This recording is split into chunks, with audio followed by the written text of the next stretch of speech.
하나님 말씀은 마가복음 13장입니다.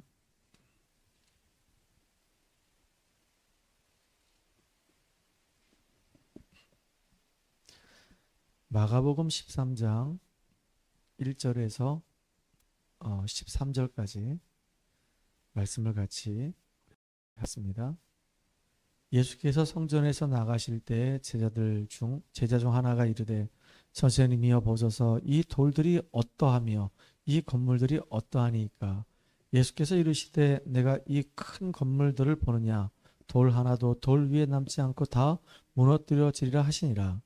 예수께서 감람산에서 성전을 마주대하여 앉으셨을 때 베드로와 야고보와 요한과 안드레가 조용히 묻되 우리에게 이르소서 어느 때 이런 일이 있겠사오며 이 모든 일이 이루어지려 할 때 무슨 징조가 있사오리까.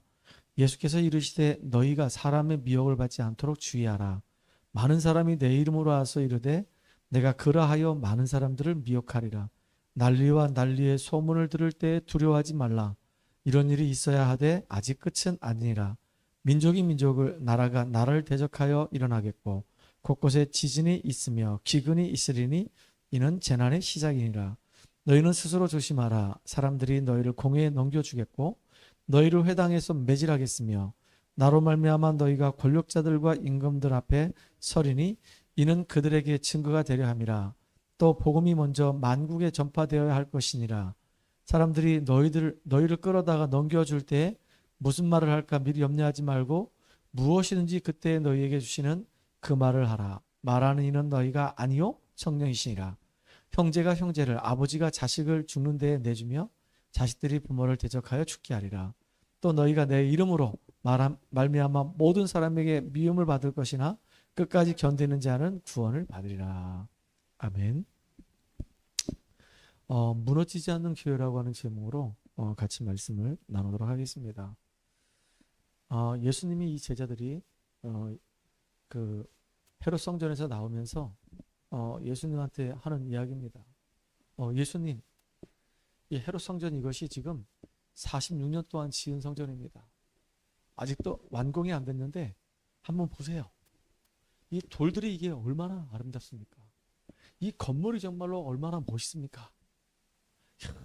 진짜 대단한 성전입니다. 너무너무 멋있습니다. 막 이렇게 성전의 그 아름다움에 취해가지고 성전 자랑을 하는 겁니다. 그런데 그때 예수님이 뭐라고 말씀하시냐면은 이 성전이 결국은 무너질 것이다. 돌 위에 돌 하나 남지 않고 다 무너질 것이다. 라고 얘기한단 말이에요. 이게 도대체 무슨 말이냐고요. 성전을 바라보고 이 성전이 무너질 것이다 라고 얘기했거든요. 다시 말하면 진짜 무너지는 성전이 있어요. 반대로 무너지지 않는 성전이 있습니다. 왜 그 헤롯 성전을 두고 예수님이 무너지는 성전이라고 얘기했을까요? 그 성전이 성전의 기능을 제대로 하지 못하고 성전 안에서 입에 담을 수 없는 희한한 일들을 하고 있기 때문에 결국 그 성전은 없어지는 게 맞는 거예요. 그래서 성전이 없어질 것을 얘기했단 말이에요. 그러니까 제자들이 또 모여가지고 물어보는 겁니다. 예수님이 성전이 무너진다고 얘기했는데 그때가 언제입니까? 혹시 그러면 성전이 무너질 때 무슨 징조가 있습니까? 라고 얘기하는 거예요.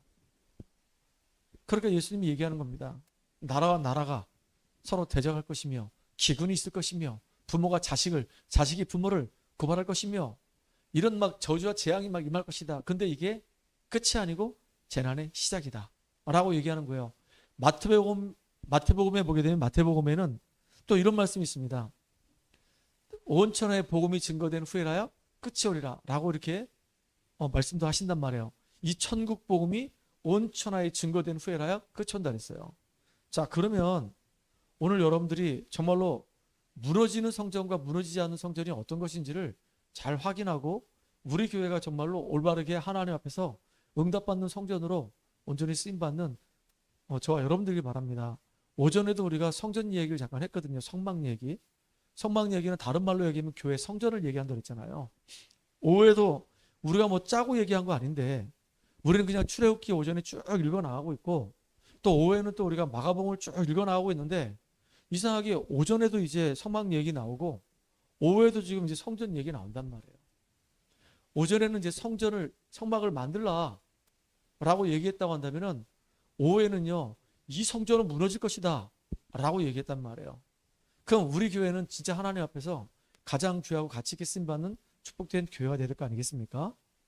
정말로 복음만 증거하는 교회. 어느 사람이 어떤 사람이 오든 간에 그 사람을 복음으로 치유하는 교회. 우리는 후대를 살리면서 미래를 준비하는 교회.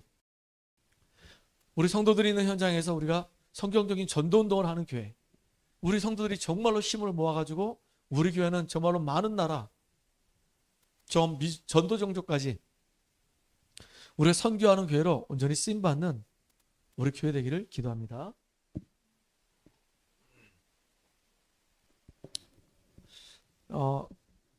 이 구원의 길은 굉장히 이게 중요한 겁니다.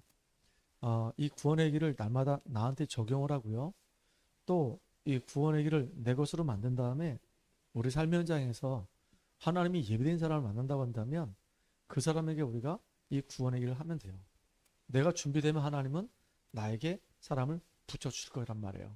그러면 그 붙여주는 영혼들에게 우리가 자연스럽게 이 구원의 길을 전달해서 그 영혼을 살리고 이제 생명을 얻게 되면 조용히 이제 그 친구를 말씀을 들을 수 있도록 연결을 해주거나 아니면 우리가 직접 가서 복음을 전해서 그 사람이 살아나도록 도와주는 그 일의 주역으로 우리 쓰임받아야 됩니다. 그래서 꼭 내 것으로 만드세요. 알았죠? 창세기 1장 1절에 하나님께서 말씀으로 세상을 창조하셨습니다. 그리고 난 다음에 우리 인간만 하나님의 형상을 가진 영적인 존재로 우리 인간을 지으셨어요. 그래서 인간만 하나님 앞에 예배드리고 찬양하고 기도할 수 있어요. 예배 행위를 할 수 있단 말이에요. 신령과 진정으로 하나님께 예배드릴 수 있어요. 하나님은 이런 영적인 존재인 우리 인간에게 이 땅을 다스리고 정복할 수 있는 어마어마한 축복을 다 주신 겁니다. 생육, 번성, 충만뿐만 아니고 다스리고 정복하라고 그랬어요. 물고기들에게도 생육, 번성, 충만해라. 새들에게도 생육, 번성, 충만해라. 짐승들에게도 생육, 번성, 충만해라. 우리 인간도 생육, 번성, 충만해라 라고 하시면서 우리에게 복을 주셨는데 그 복이 바로 뭐냐면 다스리고 정복하라 그랬어요. 그런 인간에게 하나님이 딱 한 가지만 약속하셨습니다. 선악과 먹지 말아라.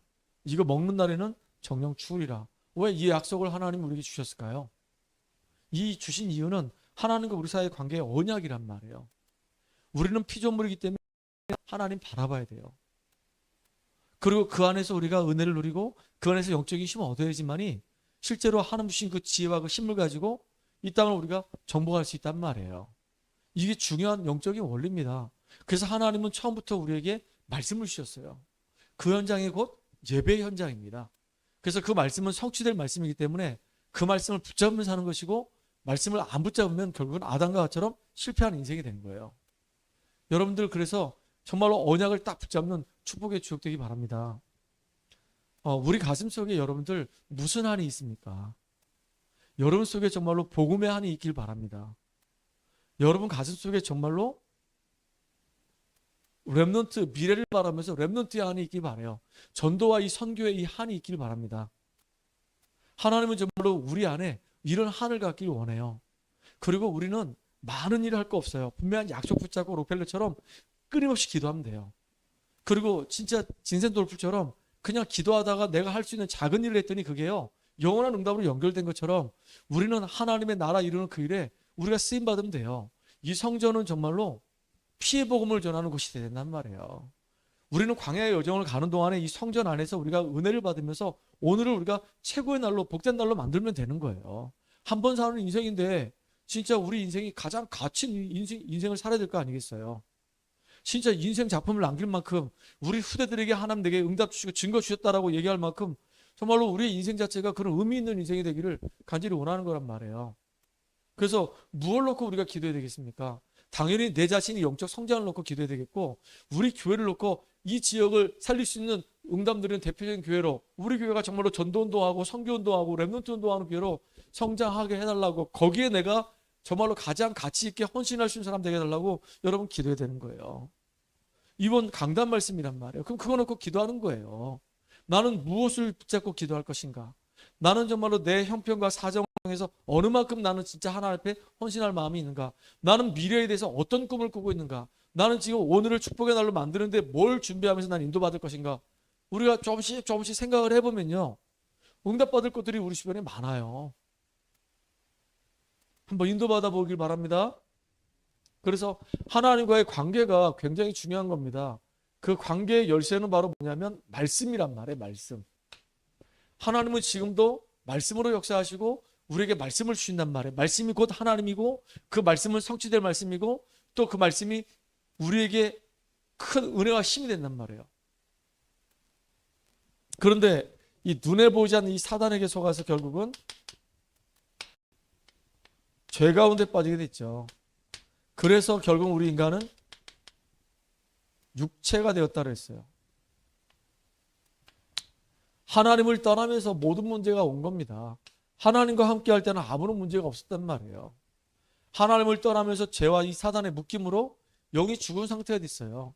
에베소 2장 1절에 보니까 너희의 허물과 죄로 죽었던 너희를 살리셨다고 그랬거든요. 영적 사망 상태에 대해서 신분 자체가 마귀의 자녀입니다. 그러니까 내 의지와 전혀 관계없이 마귀의 종로로 타면서 끌려다니는 겁니다.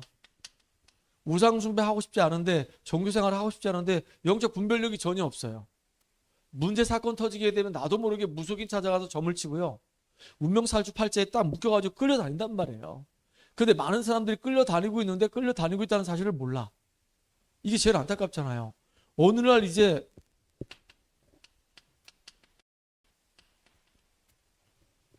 정신문제 온단 말이에요. 왜냐? 진노가 임할 수밖에 없으니까. 그러다가 질병도 와요. 이게 진짜 지옥 같은 인생 사는 거 아닙니까? 이렇게 살다가 나만 망하는 것이 아니라 후손까지 다 망하게 돼 있어요.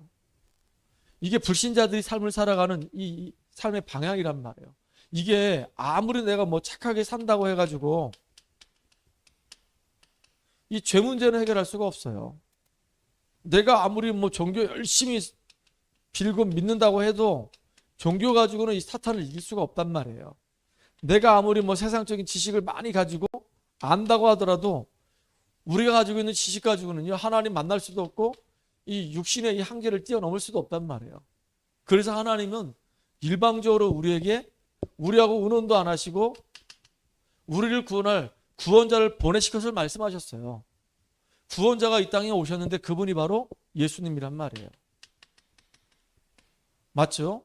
이 예수님 십자가에 죽으시면서 우리의 인생의 모든 문제를 해결하시고 부활하셔서 그리스도가 되셨습니다. 그리스도의 일을 하신 겁니다. 그러니까 예수가 정말로 그리스도라는 사실을 진짜로 안다고 한다면 완전히 그 인생은 승리하는 인생이 되는 거예요. 그래서 그리스도라는 이 말은 참 왕으로서 이 사탄을 완전히 박살내시고 승리하신 유일하신 하나님이십니다. 우리의 모든 죄 문제를 십자가에서 대속하신 참 제사장이시고 하나님 만날 수 있는 유일한 길을 여신 참 선지자예요. 그 예수를 정말로 그리스도로 믿고 마음에 영접하게 되면 하나님의 자녀가 되는 어마어마한 축복을 누리게 되는 거예요. 그래서 로마서 10장 9절로 10절에 보니까 마음으로 믿어 의에 이르고 입으로 시인해서 구원에 이른다고 했습니다.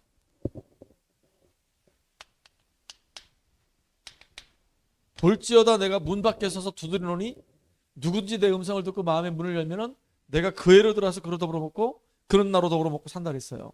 그러니까 언제 이런 일이 벌어집니까? 지금이요. 이게 너무너무 중요한 거예요. 우리가 마음의 문을 열고 예수님을 정말로 내 마음의 구주로 영접하면은 그때 하나님의 성령께서 우리 속에 오셔서 우리의 신분이 바뀌는 겁니다. 성령께서 우리 속에서 우리와 영원히 함께 하시기 때문에 이제 신분은 하나님의 자녀가 되는 거예요. 그리고 내 안에 계신 이 성령께서는 모든 것 깨닫게 하시고 하나님이 가장 원하시는 그 길로 우리를 인도해 가신단 말이에요. 세상이 줄 수 없는 평안을 주신다고 약속하셨어요. 그런데다가 이 땅에 사는 동안에 하나님은 우리에게 약속하신 게 성령 충만함 주실 걸 약속하셨어요. 이들을 살려야 되기 때문에.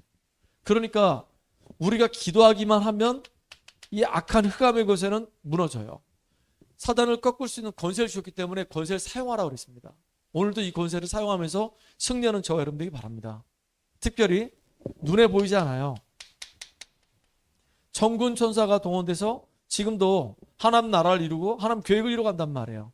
우리는 이 땅에 살고 있지만은 우리의 배경은 어디냐? 천국이에요. 그래서 죽는 그날까지 우리가 마음에 품고 기도하면서 응답받을 게 뭐냐면 나의 삶의 현장에서 제자 세우는 그 일에 우리는 인도받아야 되는 거예요. 자, 보세요. 지금 현장에 많은 사람들이 이렇게 6가지 문제 속에서 불신자 6가지 상태에서 지금 죽어가요. 왜요? 이 근본 문제가 해결되지 않아서 죽어간단 말이에요.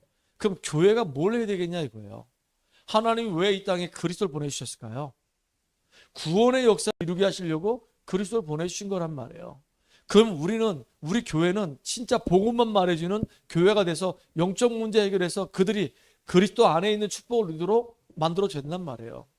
그래서 교회는 구원의 역사를 이루고 멸망 속에 있는 사람들을 그리스도의 복음 가지고 그들을 정말로 구원의 축복 속으로 인도해 주고, 또 교회는 어떤 일을 했냐, 이제 구원받은 사람들이 하나님의 자녀가 받은 그 축복을 누리도록 또 도와주고 누려야 될 거 아니겠습니까?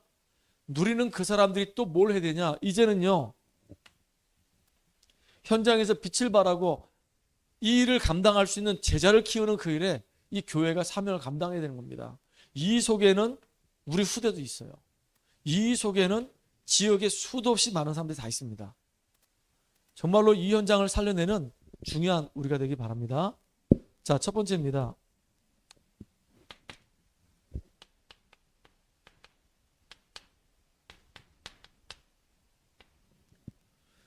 무너질 수밖에 없는 교회들이 있어요. 특별히 오늘은 예수님이 이 헤롯 성전에 관련돼서 잘못된 교회에 대해서 지금 경고를 하고 있단 말이에요. 여러분들 성경에 보면 무너진 교회들이 있거든요. 어떤 교회들이 있냐? 다윗이 열심히 준비해가지고 솔로몬이 지었던 성전이 있었단 말이에요. 성전을 정말로 하나님 앞에 최선을 다해서 최고의 성전으로 지었어요. 그리고 거기에는 많은 악기가 총동원되고 하나님께 정말로 마음껏 찬양을 하고 이스라엘 전 백성이 모여가지고 하나님께 예배를 드렸단 말이에요. 그 성전이 솔로몬 성전이에요. 얼마나 많은 응답을 받았습니까? 솔로몬 때 여러분, 솔로몬이 받은 그 축복은 말로 표현할 수 없잖아요. 그런데 이 솔로몬 성전이요,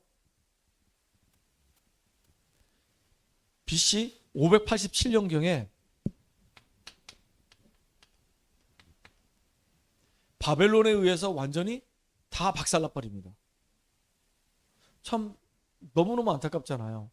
그래가지고 전부 다 바벨론에 다 끌려 들어갑니다. 끌려 들어갈 때 거기에 끌려간 사람이 누구냐? 다니엘, 사드락, 메삭, 아벳느고, 그 다음에 에스라, 느헤미야, 이런 사람들이 다 끌려갔단 말이에요. 에스더 같은 사람들이 다 끌려가가지고 거기서 뭐 했냐? 하나님 앞에서 그 현장에서 간절히 기도한 겁니다. 그러다 언제 메데파사 시대 때 고레스라고 하는 사람이 갑자기 성전을 회복하라고 하는 거예요. 너희 유대인들은 전부 다 너희 본국으로 다 돌아가서 너희들이 섬기는 여호와 하나님을 섬길 수 있도록 성전을 건축하라, 그렇게 된 거예요. 그래가지고 이제 느헤미야가 오고, 그 다음에 이제 에스라가 오고, 이렇게 사람들이 오면서 성전을 재건하기 시작했단 말이에요. 그 나중에 이제 스룹바벨이 와가지고 성전을 이제 조그맣게 완성했죠. 그걸 보고 우리는 스룹바벨 성전이라고 얘기한단 말이에요. 이걸 지을 수 있도록 누가 도와줬냐? 고레스라고 하는 메데파사 왕이 도와줬어요. 그런데 이 성전이 이 솔로몬 성전에 비하면 되게 초라하고요, 되게 작아요. 그러니까 이스라엘 사람들 앞에서는 늘 아픔이었었어. 그러니까 그걸 알고 있는 에돔 족속 요 헤롯이요, 가이사가 지나갈 때 가이사 앞에 가이사에게 얘기하는 겁니다. 당신은 정말로 하나님이시라고 얘기하면서, 당신은 신이라고 얘기하면서 자기가 이스라엘 다스리는 왕을 삼아주시면은 가이사 그 황제를 신으로 섬기겠다고 그러는 거예요. 그러다 보니까 이방인이니까 어떻게 하든지 저 이스라엘 사람들의 마음에 환심을 얻기 위해서 생각해 보니까 이 이스라엘 사람들은 늘 꿈꾸는 게 뭐냐면 성전이라. 그래가지고 이 헤롯이 이 스룹바벨 성전 조그맣게 있는 이 성전을 아주 크게 어마어마하게, 그것도 자기가 오랫동안 왕권을 유지해야 되기 때문에 오랫동안 건물 짓는 거예요. 진짜 오래 지었어요. 예수님 당시만 해도 이 성전이 지금 46년째 짓는다 그랬거든요. 성경에 어느 이제 신학자들 이야기를 들어보면은 헤롯 성전을 한 60년 넘게 지었어요. 대단한 거죠. 그런데 결국은 이 헤롯 성전도 로마 장수 디도에 의해서 완전히 진짜 돌 위에 돌 하나 남지 않고 다 박살나 버렸습니다. 딱 하나 통곡의 벽이 남아 있고요. 그 헤롯 성전 그 자리에는 지금 모슬렘의 최대 사원인 그 메카가 거기 있단 말이에요. 참, 그러니까 이거 가지고 지금 어마어마하게 지금 싸우고 있어요. 통곡의 벽 앞에서 얼마나 많은 사람이 오는지 모릅니다. 왜 이 교회들이 이렇게 무너질 수밖에 없을까요? 무너질 수밖에 없었던 이유는 본질을 놓쳐서 그래요.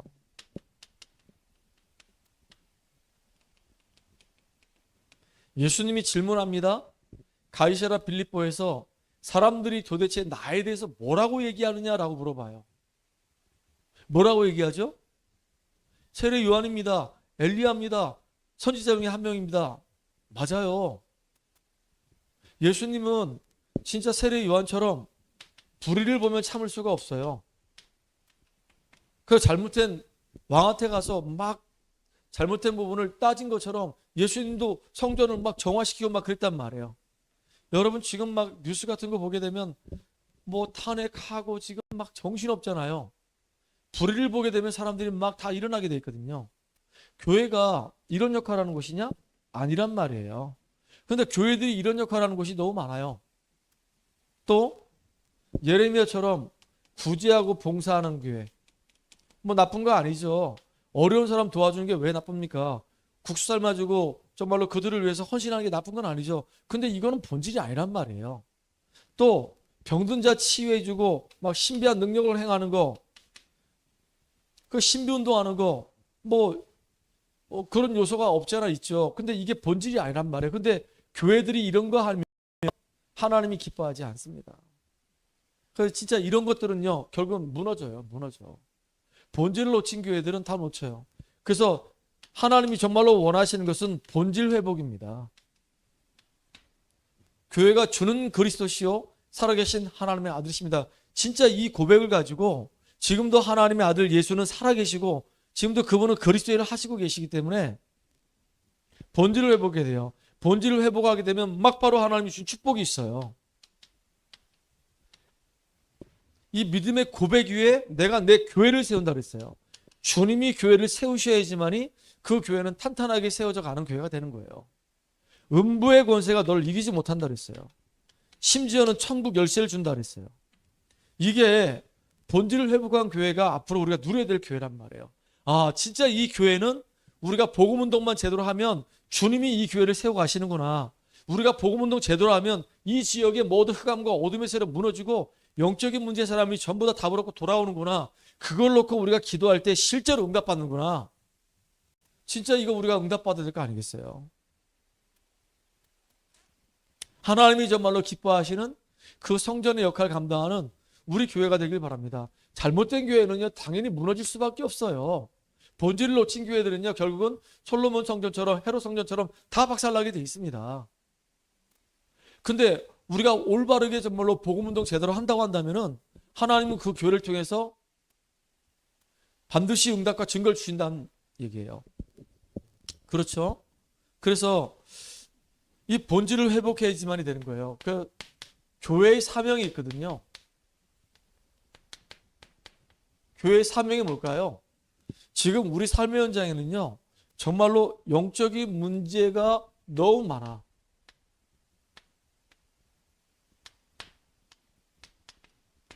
이 영적 문제를 정말로 해결해 주는 것이 바로 교회란 말이에요. 한 번은 제가 전도 현장에서 어떤 집사님을 만났습니다. 근데 이 집사님을 만났을 때 아, 이 집사님은 지금 행복하지가 않구나.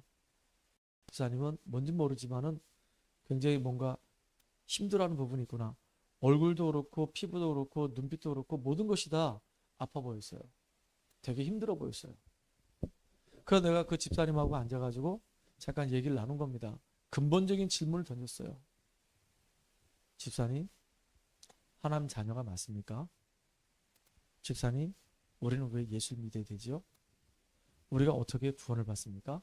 뭐 그냥 간단하게 기본적인 거 물어봤어요. 근데 아무런 대답을 못하는 거예요. 교회를 다닌 지 얼마나 됐습니까? 몇 년 됐대요. 교회는 누가 다니는지 아십니까? 구원받은 하나님 백성들이 하나님 앞에 예배를 드리기 위해서 교회를 가는 것입니다. 그래서 우리는 교회 가기 전에 먼저 구원을 받아야 됩니다. 도대체 구원이 뭘까요? 우리가 해결하지 못하는 것에서 빠져나오는 것이 바로 구원입니다. 그럼 그분한테 이제 내가 앉아가지고 종에다가 이 구원의 길을 쭉 얘기한 거예요. 이분이 이제 구원의 길을 듣고 마음의 문을 열고 예수님을 영접했어요. 그걸 같이 이제 거기서 말씀 운동을 매주에 한 번씩 이렇게 한 겁니다. 근데 참 놀라운 게 뭐냐면요. 그분이 나중에 이제 고백을 하는 거예요. 자기는 자녀 문제에 얻어 걸려 있었고, 남편 문제에 얻어 걸려 있었고, 심지어 고부 간의 갈등도 있었고, 또 본인 개인은 경제 문제뿐만 아니라 늘 마음에 뭔가 모르는 불만과 이 불편이 있었다는 거예요. 근데 이 복음을 듣고 말씀을 들으면서 자기한테 왜 문제가 있었는지를 보게 된 거예요. 사단의 실제를 알게 된 거예요. 죄가 얼마나 무서운지 알게 된 겁니다. 하나님 떠난 상태가 얼마나 자기를 힘들게 만들었는지를 알게 된 거예요. 그래서 남편 문제도 아니고 자녀 문제도 아니고 이게 그 시어머니 문제도 아니고 경제 문제도 아니고 가장 중요한 건 내가 지금 하나님을 떠나서 이 사단에게 잡혀가지고 죄 아래 있는 것이 가장 큰 문제라는 사실을 발견하게 된 거예요. 그리고 내 스스로는 완전히 여기서 빠져나올 수가 없는데 하나님이 그리스도를 통해서 나를 여기서 건져내 주셨고 지금은 내가 이제 구원받은 자로서 이렇게 신분과 권세를 회복하고 누리다 보니까 너무 감사하다는 거예요. 심지어 이제 거꾸로 남편이 불쌍하고 자기 시어머니가 불쌍하고 애들이 불쌍하다는 거예요. 경제 문제가 있는데 그거 놓고 이제 자기는 기도하기 시작했다는 거예요. 그러니까 보세요. 영적인 문제를 가지고 있는 사람들이 사실은요 얼마나 많은지 모릅니다. 하나님을 떠난 상태, 죄 아래에 있는 상태, 사단에게 딱 잡혀가지고 참된 행복이 없이 시달리고 있는 사람 너무 많거든요. 그 사람들이 정말로 뭐가 필요하겠습니까? 돈이 필요하겠습니까? 성공이 필요하겠습니까? 인생의 분명한 답이 정말로 그들한테 필요하단 말이에요. 그래서 교회는 진짜 뭐냐? 영적 문제 해결하는 기관이 바로 교회예요. 그래서 여러분들 기억하셔야 됩니다. 지금도 이 창세기 3장 문제는 계속 지금 진행 중이에요. 우리가 하나님 안에서 하나님과 함께하는 참된 축복을 누려야 되는데 하나님 떠나고 나니까 전부 다 나 중심이 된 거예요. 나 중심. 내 계획대로, 내 생각대로, 내 판단대로, 내가 경험한 대로, 내가 배운 대로 다 내가 주인 돼서 내가 내 인생을 끌고 나간단 말이에요. 그러니까 결국은 어떻게 됐습니까? 실패할 수밖에 없죠. 그리고 나 중심이다 보니까 결국은요 창세기 6장처럼 육신 중심이 될 수밖에 없어요. 물질 중심 될 수밖에 없어요. 우리의 관심은 영적인데 관심이 없어. 예배에 관심 없어. 노아 시대 사람들처럼 하나님의 이 아들들이 딸들의 이 아름다움에 취해가지고 막 불신 결혼하는 것처럼 온 땅이 막 죄악으로 막 관영했다 그랬거든요. 진짜 그렇거든요. 지금 사람들이 다 육신에만 다 관심이 있어. 어떻게 하면 이 밤에 저 술집에서 술 한 잔을 기울이면서 친구들과 재밌게 보낼까. 뭐 디스코텍 뭐 그다음에 뭐라고 얘기하죠? 요즘은 애들이 가서 춤추는 데를 뭐라고 얘기하죠? 클럽 가가지고 막 춤을 추다가 뭐 오늘은 뭐라고 얘기해요? 여자를 만나고 뭐 남자를 만나는 거 그 뭐라 아무튼 애들끼리 뭐라고 얘기하는데 그런 걸 할까? 다 지금요 다 육신으로 흘러가고 있습니다. 그렇지 않으면요 아까도 얘기했지만 정말로 복음 없는 성공은 진정한 성공이 될 수가 없어요. 여기에만 다 관심을 갖고 있단 말이에요. 이게 그냥 성경에 나와 있는 이야기가 여러분들 옛날 이야기처럼 느껴집니까? 이 성경 이야기가 막 뭐랄까 그냥 전설처럼 느껴집니까? 아니에요. 이게 지금도 우리 삶의 현장에서 그대로 이루어지고 있다니까요. 나 중심, 육신 중심, 물질 중심, 성공 중심 속에 딱 잡혀가지고 계속 시달리고 있는 사람들을 우리는 복음의 빛을 가지고 살려내는 그것이 진짜 교회의 사명이란 말이에요. 우리가 이 일을 정말로 이룰 수 있도록 우리는 인도받아야 되는 겁니다. 그래서 개인이 가지고 있는 문제를 복음 가지고 치유해야 되고요. 이 사람이 이제 가지고 있는 가정의 문제가 있습니다. 가정의 문제를 치유해주고, 이렇게 개인 문제, 가정 문제 치유하다 보면은 어떻게 되냐? 사회 문제도 치유해요. 이게 교회의 기능이에요. 여러분들 보세요. 바울이 2차 이제 전도 여행할 때 빌립보에서 누굴 만나면 루디아를 만나요. 이 사람은 그 빌립보 지역에서 옷감 장사, 옷감 장사를 했단 말이에요. 그러니까 돈이 좀 많은 사람들을 상대하는 그런 옷감 장사였단 말이에요. 근데 성경에 보니까 하나님을 공경하는 루디아라고 그랬어요. 근데 구원이 뭔지를 몰라. 하나님을 공경의 그 마음속에 그 문밖 강가에서 여자들끼리 모여가지고 막 수다를 떨면서 이제 그날도 뭔가 이렇게 인생의 재미를 맛보고 싶단 말이에요. 근데 바울을 만나가지고요. 바울이 전하는 복음을 딱 들었는데 놀랍게도 하나님께서 루디아 마음을 여사 이렇게 돼 있거든요. 바울이 아무리 잘 전해도 하나님이 그 마음을 안 열으면 안 되는 거예요. 바울이 잘 못 전했어도 하나님이 그 마음을 열면 복음을 듣게 돼 있는 거예요. 근데 루디아가 그때 마음의 문을 열고 예수를 그리스도로 믿고 영접했어요. 운명에서 완전히 빠져나오는 시간이죠. 개인 문제 해결됐죠. 얼마나 이게 좋았는지요. 바울한테 뭐라고 얘기하냐면 나를 주 믿는 자로 알거든 내 집에 들어와서 유하라 그랬어요. 그러니까 그 가정에서 이제 루디아의 가족들, 루디아 친척들, 루디아 아는 지인들이 이제 루디아를 중심으로 해서 쭉 복음을 받게 돼요. 그 현장과 그 역사를 보고 나중에 바울이 감옥에 가서 간수장한테 뭐라고 얘기하냐. 우리가 어찌해야 할까 할 때 주 예수를 믿어라. 그러면 너와 네 집이 구원받으리라. 조금 전에 루디아 집에서 그런 일이 일어났거든요. 루디아가 복음 받고 나니까 루디아 때문에 루디아 가정이 싹 다 복음 받는 일이 벌어졌거든요. 그것뿐만 아니에요. 진짜 그 현장에서 말씀 운동하다 보니까 지역의 흑암의 권세가 무너지고요.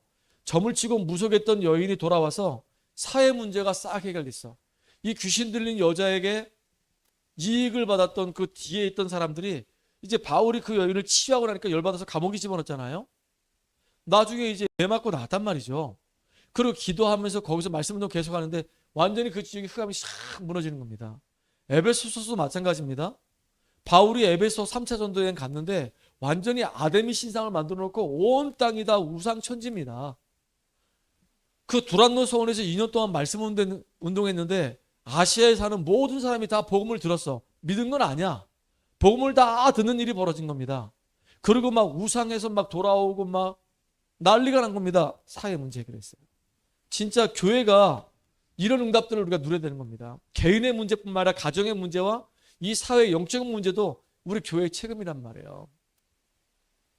만약에 우리가 살고 있는 이 지역에 어떤 사람이 심각한 일이 생겨서 문제가 빵 터졌어. 그 사실은 엄밀히 얘기하면요. 교회 책임이에요. 교회가 복음을 증거하고 지역의 흑암을 꺾고 하나님 나라 실현해야 되는데 교회가 교회의 사명 못 감당하니까 결국은 심각한 일들이 자꾸 벌어지는 거거든요.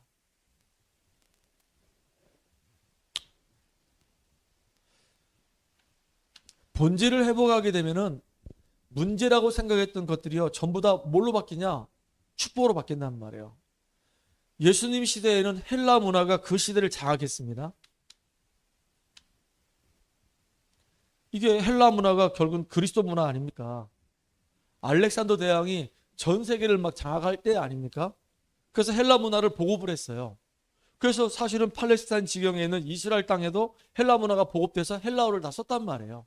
히브리어를 썼는데 헬라어를 다 쓰기 시작했단 말이에요. 그게 오랜 썼어요. 근데 이제는 히브리어를 썼던 사람들이 이제 히브리어를 잃어버리고 헬라어를 쓰다 보니까 이제는 경각심이 생긴 거예요. 그래서 결국은 히브리어를 이제 70인용어로 만든 겁니다. 헬라어로 싹 다 번역을 한 거예요. 이런 일이 벌어졌어요. 헬라가 완전히 그 시대를 장악했던 것처럼 보였는데 진짜 복음운동 하니까 그 시대 이 헬라 문화를 통해서 결국은 70인역 성경이 나오기 시작했단 말이에요. 복음을 본질을 회복하면 이런 일이 벌어져요. 또 보세요, 여러분들. 로마 시대 때 얼마나 많은 박해가 있었습니까? 10명의 황제가 일어나가지고 기독교를 엄청나게 핍박했단 말이에요. 교회가 사명 감당하니까 정치를 이용해가지고 어마어마하게 핍박을 했어요. 그런데 이때요.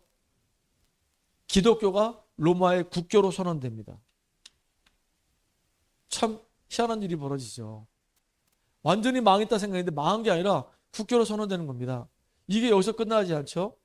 결국은 이게 독일로 넘어가가지고요.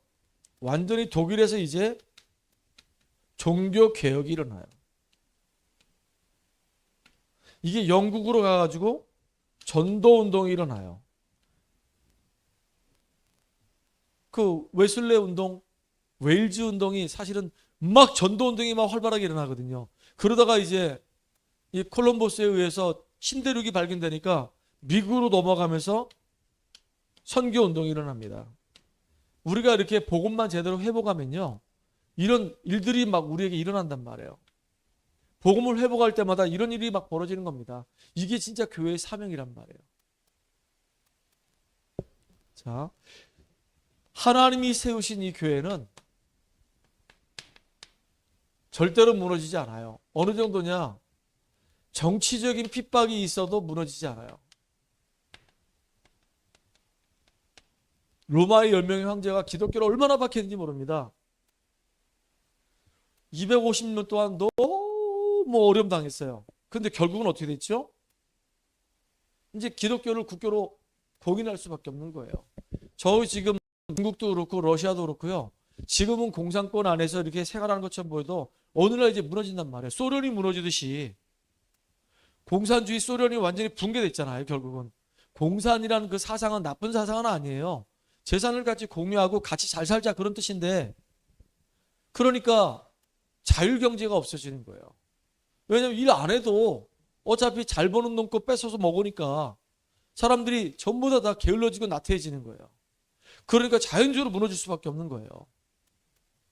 어느 날 이제 저 공산주의, 저 북한, 저 러시아도 이제 새로운 복음 많은 지도자가 일어나면, 콘스탄티처럼 이렇게 지도자가 일어나면 완전히 개혁이 되는 일이 벌어질 거란 말이에요. 정치가 아무리 핍박을 해도 복음을 막을 수가 없어요.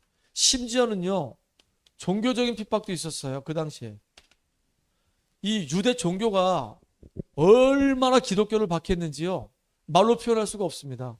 이 바리새인들이 막 교회를 너무너무 핍박하는 거예요. 아무리 핍박해도요, 진리는 막을 수가 없어요. 심지어는요, 사상도 마찬가지입니다. 이 사상을 가지고 그 시대를 막 좌지우지해도 결국은 교회를 막을 수 없어요. 이게 지금 오늘날 우리가 살아가는 현장의 이야기입니다. 정치가 방송을 이용해 가지고 완전히 지금 교회를 바닥을 치게 만들고 있습니다. 이 교회들은 진짜 올바른 교회 역할을 못하고 곳곳마다 종교는 점점점 왕성해지고 있습니다. 교인 수는 줄고 교회는 많아지고 있는데 교인 수는 줄고 힘은 약해지고 있어요. 진짜 안타까운 일이죠. 그런데다가 얼마나 이 주체사상부터 시작해서 이상한 사상들이 사람들 속에 계속 파고들어가는지 사회가 지금 굉장히 혼란합니다. 그런데도 불구하고 올바른 복음을 증거하면 그 교회는 절대로 뭐하지 않는다? 무너지지 않는다. 안 무너집니다. 정말로 우리 교회는 하나님 앞에서 올바르게 그리스도의 복음의 빛을 비추는 전도자 역할을 감당하는 축복된 교회 되기를 간절히 소망합니다. 마지막 결론인데요. 여러분, 교회 그러면요, 제일로 중요한 기본 단위가 우리 성도 한 사람 한 사람이 교회입니다. 너희가 하나님의 성전인 것과 하나님의 성령이 너희 안에 거하시는 걸 알지 못하느냐고 그랬거든요. 우리 성도 한 사람 한 사람이 교회란 말이에요. 성전이에요. 하나님의 성령이 계시는 성전이에요. 그리고 마태복음에 보면 18장 18절로 20절에 보니까 두세 사람이 모여서 기도하는 곳에 나도 너희와 함께 하리라 그랬어요. 정말로 언약 가진 자들이 모여서 함께 말씀의 은혜를 나누는 그 자리가 곧 교회란 말이에요. 맞죠? 그리고 중요한 게 뭐냐면 내가 일하는 그 현장, 사도행전 18장 1절로 4절을 보니까 바울하고 이 브리스갈라 부부가 딱 고린도에서 만나게 된 겁니다. 같은 장막업을 치는 사람이에요. 그 현장에서 만나서 서로 이제 받은 은혜를 나누고 같이 예배를 드리고 했단 말이에요. 거기가 내 현장이 곧 교회란 말이에요. 나의 이 언약적 만남이 교회고요. 내가 있는 현장이 예배 처소가 된다고 한다면 거기도 성령의 임재가 있는 교회가 되는 거예요. 그렇죠? 그리고 우리는 사도행전 1장 2장 1절로 47절에 마가의 집에 모여서 전 성도가 모여서 말씀 듣고 은혜 받고 같이 하나님의 계획을 깨달아가는 그 성전이 우리로 얘기하면 교회죠.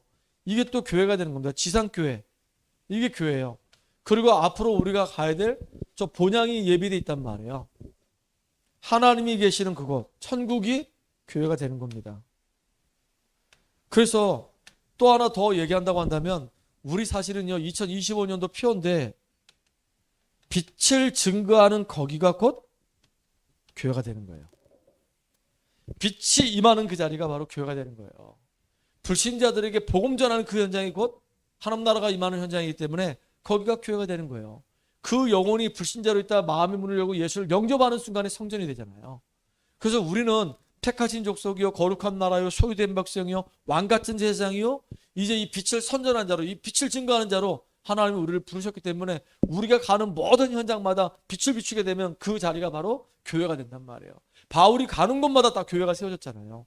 빌립보에 가니까 루디아 집에서 교회 세워지고 데살로니가 가니까 거기서 야손 집에서 교회 세워지고 또 고린도 지역 가니까 브리스길라 아굴라 만나서 교회 세워지고 에베소 가니까 두란노선 중심으로 교회 세워지고 진짜 빛을 가진 자가 가는 곳마다 결국 거기에 뭐가 세워지냐?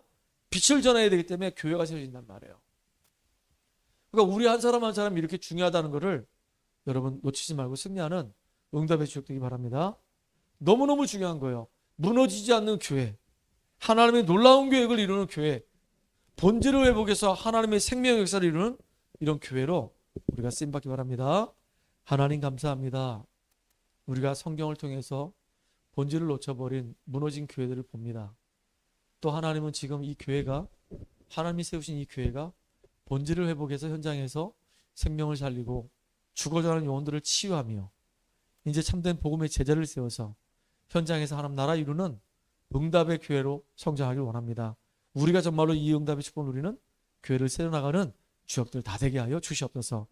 예수님의 이름으로 감사하며 기도합나이다. 아멘.